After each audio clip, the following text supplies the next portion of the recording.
నిరంతరం ఉబికి వస్తున్న నీరు, చుట్టూ ఎత్తైన గుట్టలు, పక్షుల కిలకిల రావాలు, శత మార్కటాల విన్యాసాలు, రంగురంగుల పూలతో విరగబూసిన చెట్లు, ఇలా ప్రకృతి అందాల మధ్య వెలిసింది బుగ్గ రామేశ్వర స్వామి ఆలయం.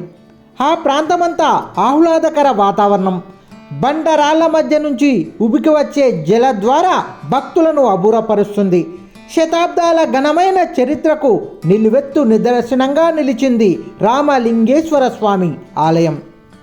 అప్పటి నుంచి నేటి వరకు తరగని జలనిధి ఆ ఆలయం స్వంతం. ప్రతి ఏటా మాఘ అమావాస్య, శివరాత్రి జాతరలు ఘనంగా నిర్వహిస్తారు. ఈ గుడి ఎక్కడ ఉందో ఇప్పుడు తెలుసుకుందాం.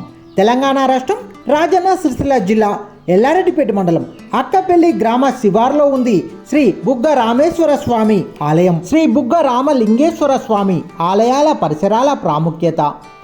దేవాలయ ప్రాంగణంలో బండరాల మధ్య నుండి సన్నని జల ద్వారా ఇక్కడ ఉన్న మహత్యం.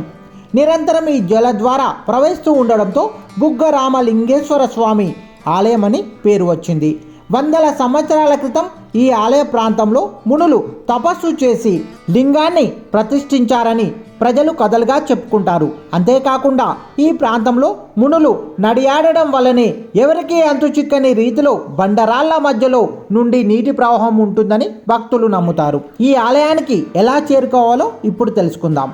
రాజన్న సిరిసిల్ల జిల్లా నుండి ఎల్లారెడ్డిపేట మండల కేంద్రం నుండి 6 కిలోమీటర్ల దూరంలో దట్టమైన అటవీ ప్రాంతంలో ఈ దేవాలయం ఉంటుంది.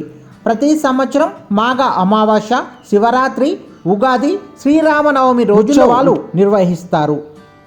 ఈ ఉత్సవాలను తిలకించడానికి చుట్టుపక్కల గ్రామాల ప్రజలతో పాటు ఇతర మండలాలైన కోనరావుపేట, మాచారెడ్డి, గంభీరావుపేట, ముస్తాబాద్ మండలాలకు చెందిన వారు అధికంగా వస్తుంటారు. మండల కేంద్రం నుండి ప్రస్తుతం బస్సులతో పాటు ఆటోలు అందుబాటులో ఉంటాయి. రాళ్ల మధ్యలో పారుతున్న నీటిని బుగ్గగా పిలుస్తారు. ఈ బుగ్గ ద్వారా వచ్చే నీరు ఎంతటి కరువు సమయంలో కూడా పారుతుండడం విశేషం.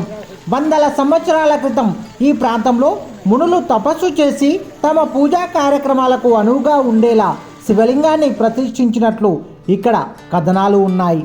మునులు నడియాడిన ప్రాంతం వల్లనే ఈ బండరాళ్ల మధ్య నుండి నీరు సన్నని ధారలాగా ప్రవహిస్తుండడంతో ఆలయానికి బుగ్గ రామలింగేశ్వరుడిగా నామకరణం చేశారు.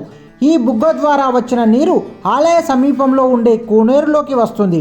కోనేరులో భక్తులు స్నానాలు ఆచరించి రామలింగేశ్వరుని దర్శనం చేసుకొని జన్మ జన్మల పుణ్యం దక్కుతుందని భక్తులు విశ్వసిస్తారు.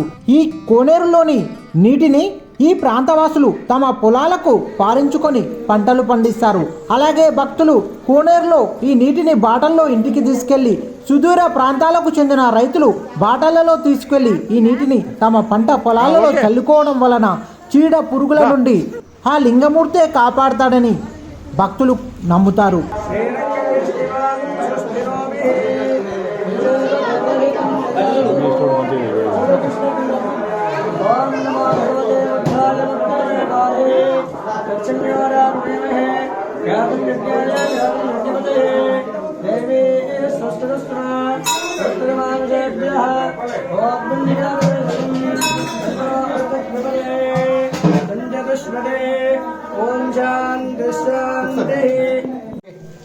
ఒక తంట గిట్లుంటే సంచి కావాలి.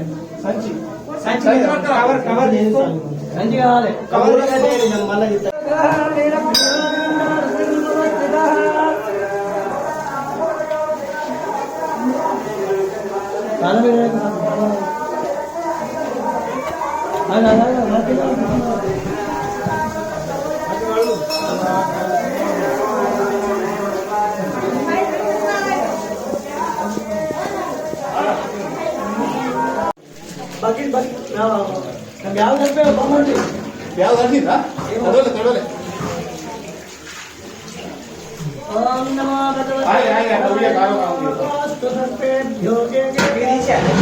మన రాజరాజపుత్రుడు పార్వతీపురం పోయాడు.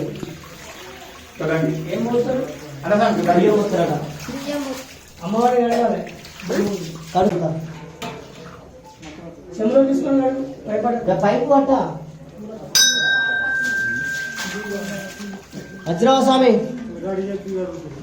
వెళ్ళకపోతే పని తక్కువ ఇది అడ్డీసి ఓకే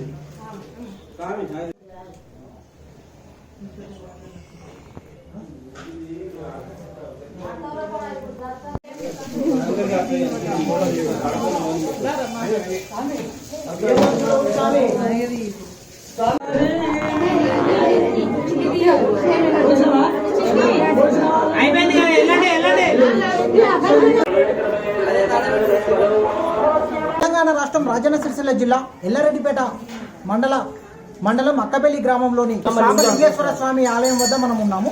ఆ గుడి యొక్క ప్రాముఖ్యత గురించి ఆలయ అర్చకులు వివరిస్తారు. శ్రీ గురుభ్యో నమః. సమస్త భక్త మహాశైలకు మహాశివరాత్రి శుభాశీస్సులు తెలియజేస్తూ శ్రీ రాజన్న సిరిసిల్ల జిల్లాలో వేముల ఎల్లారెడ్డిపేట మండలం అక్కపల్లి గ్రామంలో గత 500 సంవత్సరాల పూర్వము మా యొక్క వంశీకులు ఈ యొక్క దేవాలయం దగ్గర తపస్సు చేశారు. కనుక మాకు ఈ స్వామి బుగ్గరామలింగేశ్వర స్వామి అని చెప్పేసి ఎలా అయితే మా పెద్దలు పూర్వజులు తపస్సు ఎలా చేశారో మా ఇంటి పేరు కూడా అలాగే బుగ్గ వారు అనే పేరు వచ్చింది. ఈ గ్రామ పురోహితులు మరియు దేవాలయ అర్చకులం. ఇక్కడ చాలా విశేషంగా పూజలు చక్కగా జరుగుతాయి. మరి మహాలయ అమావాస్య అంటే మాఘ అమావాస్య రోజు విశేషంగా భక్త మహాశయులందరూ కూడా చాలా తండోపతండాలుగా ఉదయం నుంచి 5 గంటల నుండి సాయంకాలం 5 గంటల వరకు అశేష సంతోషంగా ఉంటుంది ఇక్కడంతా కూడా. ఆ స్వామివారు ఇక్కడ ఉన్నటువంటి యొక్క చుట్టుపక్కల ప్రాంతాలే కాకుండా మిగతా ప్రాంతాల నుంచి కూడా ఇక్కడికి అశేష భక్తజన వాహిని తరలి వస్తారు. వారికి ఆ స్వామివారు మరి కుంకుమ బంగారంగా నిలుస్తూ వారి కోరికలన్నీ కూడా ఆ స్వామివారు తీరుస్తూ స్వామివారికి అభిషేకాలు, అర్చనలు మరియు అన్న పూజలు ఇటువంటి యొక్క కార్యక్రమాలు జరుగుతాయి. మరి మహాశివరాత్రి రోజు అనేటువంటి ఈరోజు స్వామివారికి ఉదయం నుండి అభిషేక కార్యక్రమాలు తర్వాత మరియు స్వామివారి యొక్క కళ్యాణ మహోత్సవం మరియు గ్రామ ప్రముఖుల చేత అన్నదాన ప్రసాదం కూడా ఇక్కడ స్వామివారి దగ్గర వితరణ జరుగుతుంది. కాబట్టి ఆ స్వామివారు మహాన్మాత్ముడైనటువంటి యొక్క ఈ దేవాలయము కనుక ఈ దేవాలయాన్ని ప్రభుత్వం కూడా గుర్తించి దీనిని కూడా టూరిస్టు దేవాలయం అభివృద్ధి చేయాలని చెప్పేసి కోరుకుంటున్నాం.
Thank you.